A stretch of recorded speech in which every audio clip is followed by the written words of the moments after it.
नमस्कार। Super India news TV में आपका स्वागत है। मैं हूं राजेश आर्य। आइए देखते हैं आज का मुख्य समाचार। दल बदल की लहर से जूझते हुए दल, अब वह दिन दूर नहीं जब चुनावों से पहले ही दल रिजल्ट व्यवस्था लागू कर देंगे ताकि दल बदल को रोका जा सके। इन दिनों पूरी दुनिया कोरोना वायरस से परेशान है। परेशान इस बात से ज्यादा है कि वह चीनी वायरस अपना स्वरूप बदलने में माहिर है। उसके एक वेरिएंट की विदाई होती है, दूसरा दस्तक देने लगता है। इस मामले में कोरोना को कोई टक्कर दे सकता है तो भारतीय राजनीति।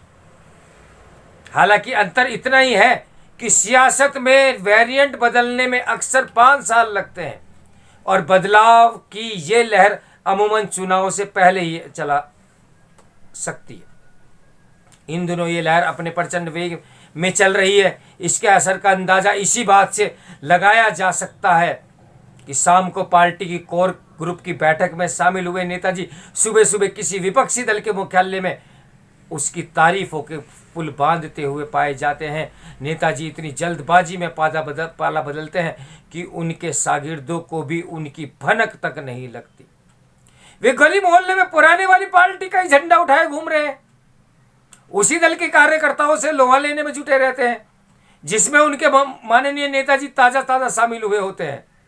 आया राम गया राम का यह सिलसिला तो बहुत पुराना, मगर पहले ये 2G की स्पीड से होता था, लेकिन इधर ये 5G की स्पीड को भी मात देता दिखाई पड़ रहा है। दल बदल की गति से केवल कार्यकर्ता ही चकित नहीं बल्कि पार्टियां तक परेशान होने लगी हैं। कई मामले में तो यहां तक देखा गया है कि पार्टी से टिकट मिलने के बाद भी लोग उसे गच्चा देकर दूसरे खेमे में शामिल हुए जा रहे हैं। उन्हें तत्काल प्रभाव से नया उम्मीदवार तलाशना पड़ता है। पहले जिस दावेदार का टिकट कई कमियां गिनाकर उस आधार पर काटा गया था, एकाएक उसकी तारीफों में ललित निबंध लिखकर उसका हौसला बढ़ाने का उपक्रम किया जाता है। नेताजी भले ही किसी दल में चले जाएं, झंडे का कोई भी रंग क्यों न बदल लें, परंतु अपने मूलभूत गुण कभी नहीं बदलते। मसलन समाज सेवा, देश सेवा को उनकी भूख कभी शांत नहीं होती। उधर उनकी गाड़ी पर लगे झंडे के रंग लगातार बदल रहे होते हैं तो दूसरी ओर उनके इलाके की जनता बेरंग बनी रहती है। आम जनता इस पहेली को कभी नहीं सुलझा पाती कि भला ये कैसा गहरा रंग है जिसके बदलने से नेताओं का तो भरपूर विकास होता है, लेकिन जनता की स्थिति वही ढाक के 3 पात वाली बनी रहती है। नेताजी लोगों के हृदय परिवर्तन का इतिहास बहुत पुराना है। उनमें से कई राजनीति के माहिर मौसम विज्ञानी होते हैं।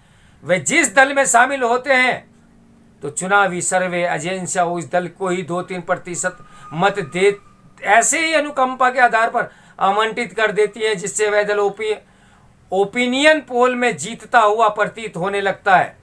जाहिर है कि दल बदल के साथ माहौल भी बदलने लगता है। अभी तक तो चुनाव जीतने के बाद ही राजनीति का रिजल्ट प्रकरण दिखने को मिलता था, लेकिन वह दिन अब दूर नहीं जब चुनाव आचार संहिता लागू होते ही दल पहले से ही रिजल्ट व्यवस्था लागू कर देंगे ताकि दल बदल की चुनौती का समय रहते समाधान निकाला जा सके। इन दिनों चुनावी सिलसिला तेज है तो दल बदल का खेल भी पूरे चरम पर है।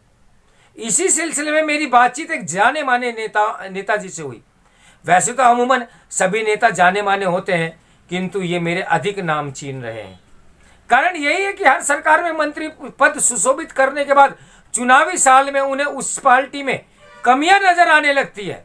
उनमें एकाएक विपक्ष के नेता की आत्मा समा जाती है।